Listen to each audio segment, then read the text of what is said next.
The faint, almost musical sound of fabric being torn apart was punctuated by bursts of muffled, cruel laughter that seemed to soak into the stagnant air behind the isolated gas station. Above, the sun was a relentless, searing eye in a cloudless sky, casting a harsh and unforgiving light on a violation that should never occur, especially not in the open light of day. Officer Anya Sharma felt her back pressed hard against the gritty brick wall, the rapid, frantic beat of her own heart a deafening drum in her throat. Two men, their faces twisted with a sense of brutish entitlement, were systematically destroying her uniform, their hands pulling and ripping at the material that was both her armor and her identity. Her breath came in shallow, panicked bursts, her entire body caught in a violent tremor that was equal parts terror and sheer disbelief. She had stared down the barrel of a gun. She had stood over the still and silent forms of the newly deceased. But she had never experienced this. Never this profound sense of powerlessness, this systematic stripping away of her dignity under the bright, indifferent glare of the afternoon sun. Her mind, a frantic whirlwind of thoughts, cycled through years of academy training, through every tactical scenario she had ever practiced. It landed on the gravelly voice of her father, a retired sergeant, from years ago. Never let them see your fear, Anya. Fear is a currency they will spend against you. But the advice came too late. Fear had already taken root, had already paid its dividend, and she was bankrupt of courage. A silent scream for help was trapped in her chest, a desperate plea that went unheard. Beyond the corner of the building, the steady sound of traffic on the highway served as a mocking soundtrack, a distant hum of engines and tires on asphalt that was a constant, painful reminder that the world was moving on, oblivious, while hers had ground to a halt in this small, sun-baked corner of hell. If you are following this journey with us on Kindness Corner, and you hold on to the belief that compassion and bravery are still vital forces in our world, we invite you to take a moment to engage with this story. Your likes, comments, and shares do more than just spread a narrative, they affirm that stories like this matter, reminding us all that goodness often emerges from the most unforeseen corners. Anya's day had not begun with premonitions of disaster. It had started with the comforting ritual of a quiet morning, the aroma of dark roast coffee filling her small kitchen. The first call of her shift was mundane, almost forgettable, a report of a suspicious vehicle parked for several days near an old turnoff on the edge of town. It was the definition of a routine check, a simple task to start a long day. The gas station itself was a relic, a lonely outpost on a stretch of highway that didn't really lead anywhere important. It boasted clean, cracked asphalt, faded red paint on its trim, and a duo of lonely vending machines that were slowly cooking their contents in the afternoon heat. She had pulled her cruiser into the lot merely to be thorough, to take a look, to satisfy the quiet protocols of her job. But the vehicle, a vintage sedan with faded paint, wasn't just abandoned. It was bait. It was the centerpiece of a meticulously laid trap, set by a group of 5 men who had been observing her patrol patterns for weeks, their patience a cold and venomous thing. Their objective wasn't her badge or her weapon. They sought something far more insidious, her humiliation. It was a twisted act of vengeance for an arrest she had made months prior, a clean bust that had sent one of their associates to prison. The group's leader, a man named Jax Ryder, had eyes that looked like shards of broken bottle glass, sharp, empty, and reflecting only a deep-seated bitterness toward the world. He was the first one to move, emerging from the shadow of the station's overhang as she approached the sedan. He grabbed her arm, his fingers digging into her flesh, and a sneer spread across his face as if her uniform, the very symbol of her authority, was the punchline to a private joke. In a matter of seconds, he and his crew, each man a reflection of the same casual cruelty, had herded her behind the building, away from the sightline of any passing cars, away from the single, non-functional security camera mounted above the entrance. The air was thick with the smells of the station, old oil, spilled fuel, and the metallic scent of heat rising from the concrete. The sun made everything feel hypervisible, its light rendering the scene with a brutal, unflinching honesty. Jax, she recalled from the arrest file, had once been a mechanic, a man who worked with his hands, fixing motorcycles. But a stint in county jail for a string of petty thefts had curdled something inside him, transforming him into a creature of pure resentment who blamed everyone and everything but his own choices for his lot in life. He wanted the world to feel as small and powerless as he had felt locked inside a cell. Now, with Anya pinned against the grimy brickwork, he let out a laugh that was not born of joy but of a desperate need to feel in control again. Anya's mind flashed to an image of her daughter, little Maya, just 5 years old.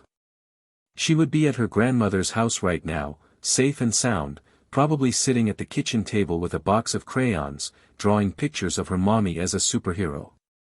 The thought was a physical blow, a sharp, sudden pain that nearly shattered her resolve. She wasn't supposed to cry. Cops didn't cry. That was the unwritten rule, the code she had lived by. But the tears welled up anyway, hot and stinging, blurring her vision as they traced paths through the dust and grime on her cheeks. One of the thugs, a lanky youth with a vacant expression, was filming the entire ordeal on his phone, his hand shaking slightly with a perverse excitement. Another clapped his hands and cheered them on like a spectator at a blood sport. The others just watched, their faces blank, their eyes hollow with the cheap thrill of adrenaline and shared cruelty. It was the middle of a bright, sunny day, yet Anya's world had never felt so dark. The small, polished badge on her chest caught a stray beam of sunlight, a tiny, defiant glimmer of the ideals she had once so fervently believed in, a light that was now dimming with every passing second. Then, another sound began to intrude. At first, it was just a low, distant rumble, so faint it was almost subliminal, like the sound of far-off thunder rolling across a dry, empty plain. The jeering laughter of her attackers faltered for a moment. One of the men, the one who had been clapping, paused and looked up towards the highway, his eyes squinting against the glare. The sound grew, deepening from a rumble to a roar. It was the sound of engines, big ones, their powerful strokes beating in a synchronized, rhythmic cadence that was growing steadily closer. It was the kind of sound you feel resonating deep in your chest cavity before your ears have even had a chance to process it. And then, they came into view. 6 men, walking in a loose but purposeful formation, emerging from the edge of the asphalt where the highway access road met the gas station's lot. Their heavy boots made a series of quiet, certain thuds on the pavement. They wore leather vests adorned with the familiar, iconic patches that made most people either step aside respectfully or whisper under their breath, "The Hells Angels." They weren't riding their bikes, they were walking, having parked their motorcycles just out of sight, a row of chrome and steel beasts gleaming like silent guardians in the sun. Leading them was a man who looked as if he had been carved from granite and old grievances. He had a thick, salt and pepper beard, an undercut with his hair slicked back, and eyes the color of ice that had witnessed far too much of the world's harshness. His arms, covered in a dense tapestry of tattoos, moved with a slow, deliberate control. Each step he took was measured, calm, and utterly resolute. Jack's rider let out a nervous, shaky laugh, a pathetic attempt to project a confidence he no longer felt. "You boys lost," he called out, but his voice cracked, betraying the fear that was now creeping up his spine. The bikers didn't bother to answer. They didn't have to. The very air around them seemed to change as they drew nearer, growing heavy and charged. The sunlight caught on the worn leather of their vests, revealing the history etched into every crease and fold, the stories of countless miles, of storms weathered and battles fought.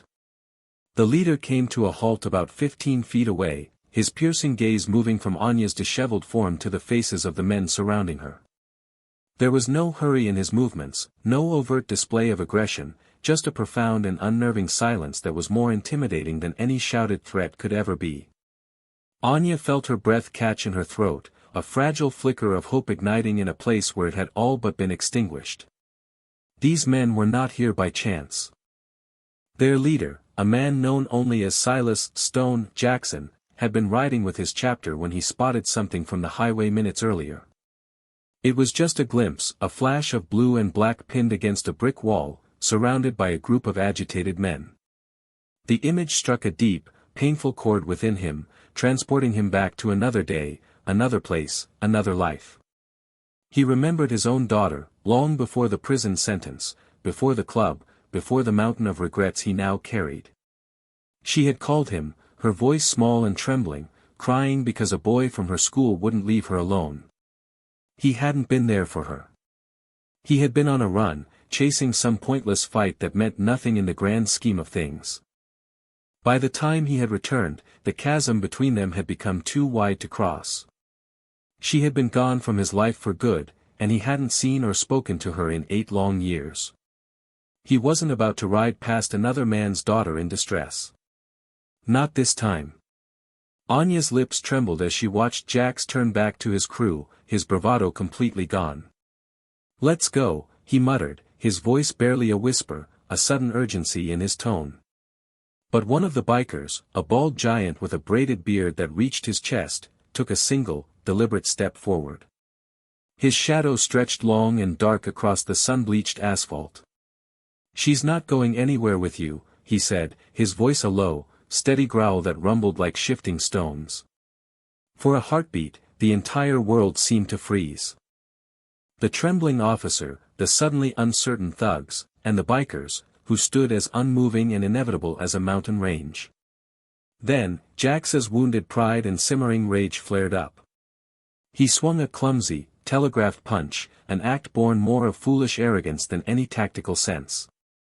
But Stone's hand shot out and caught his fist midair. His tattooed fingers closed around Jax's wrist like a steel vice. The shocking, absolute strength in that grip made Jax's face contort with a mixture of pain and disbelief. No words were exchanged. There was only a single, powerful shove. It wasn't intended to cause serious harm, but to definitively end the confrontation. Jax stumbled backward, lost his footing, and fell hard onto the concrete. His phone skittered out of his hand, the screen flashing the last recorded image of Anya's tormented face before going dark. The other men, their courage evaporating in an instant, backed away, muttering curses and tripping over their own feet. They understood they were hopelessly outmatched, not by superior weapons, but by an unshakable conviction they could never comprehend. The laughter was gone. The cruel game was over. Anya's legs gave out from under her, and she collapsed to her knees, a violent tremor running through her as the toxic flood of adrenaline began to recede, leaving her weak and hollow. The ripped pieces of her uniform shirt fluttered in a light, warm breeze. Stone crouched down in front of her, his posture surprisingly gentle for a man of his stature. His rough voice was low and calm.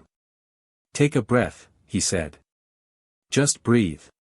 Stand up if you can." She looked up at him, her vision blurred by tears that were no longer just from fear. They were tears of a strange, overwhelming relief, of being seen, of being saved in a moment when she had felt utterly invisible. He reached down, picked up the largest torn piece of her uniform from the ground, and handed it back to her. She took it with hands that shook uncontrollably. Behind them, the rest of the bikers stood guard, not posing or speaking, but simply forming a quiet, formidable wall of leather and muscle between her and the world. For the first time all day, the distant sound of engines on the highway felt like a comforting presence, not a threatening one. Stone glanced at the badge still pinned to the tattered fabric in her hands, then gave a slow, almost imperceptible nod. He didn't want thanks. He wasn't looking for absolution for what his patch represented to the world. Perhaps this was just a small act of personal redemption, a quiet, unspoken apology to the daughter he had lost, wherever she was. As Anya slowly, unsteadily, got to her feet, the sun caught the polished corner of her badge again. This time, the light seemed brighter, warmer, more real. She met Stone's gaze and managed a nod of her own. In that silent exchange, they were not a cop and an outlaw, but two people who had both lost too much to remain unchanged by the world. The bikers turned as one and walked back toward their motorcycles. Engines ignited with a deafening roar, a wave of thunder that seemed to shake the very foundations of the earth. The ground vibrated beneath Anya's boots as they pulled out onto the road, their powerful silhouettes cutting across the vast blue horizon, eventually fading into the shimmering heat of the open road. Anya stood there for a long time, holding the torn pieces of her uniform together, staring at the point where they had disappeared. She didn't know their names. She had no idea where they had come from or where they were going. But she knew one thing with absolute certainty. The line she had always seen between sinner and savior was far thinner and more blurred than she had ever imagined. Sometimes, the very people you are trained to fear are the ones who appear when everyone else is gone. If this story has touched your heart and served as a reminder that courage and kindness can be found in the most unexpected of souls, please consider supporting Kindness Corner by liking, commenting, and sharing. Your participation helps us shine more light into the world's darker corners. Before you go, we'd love to hear from you in the comments. What does the idea of redemption mean to you? Because as Anya Sharma watched those motorcycles vanish into the bright light of day, she came to understand a profound truth they had never taught her at the academy. She realized that kindness does not always wear a uniform, and salvation does not always arrive with the sound of sirens. Sometimes, it roars in on two wheels, dressed in black leather, carrying the ghosts of its own past as it rides towards something better. And standing there, under the vast and empty sky, for the first time in what felt like a lifetime, she finally felt safe.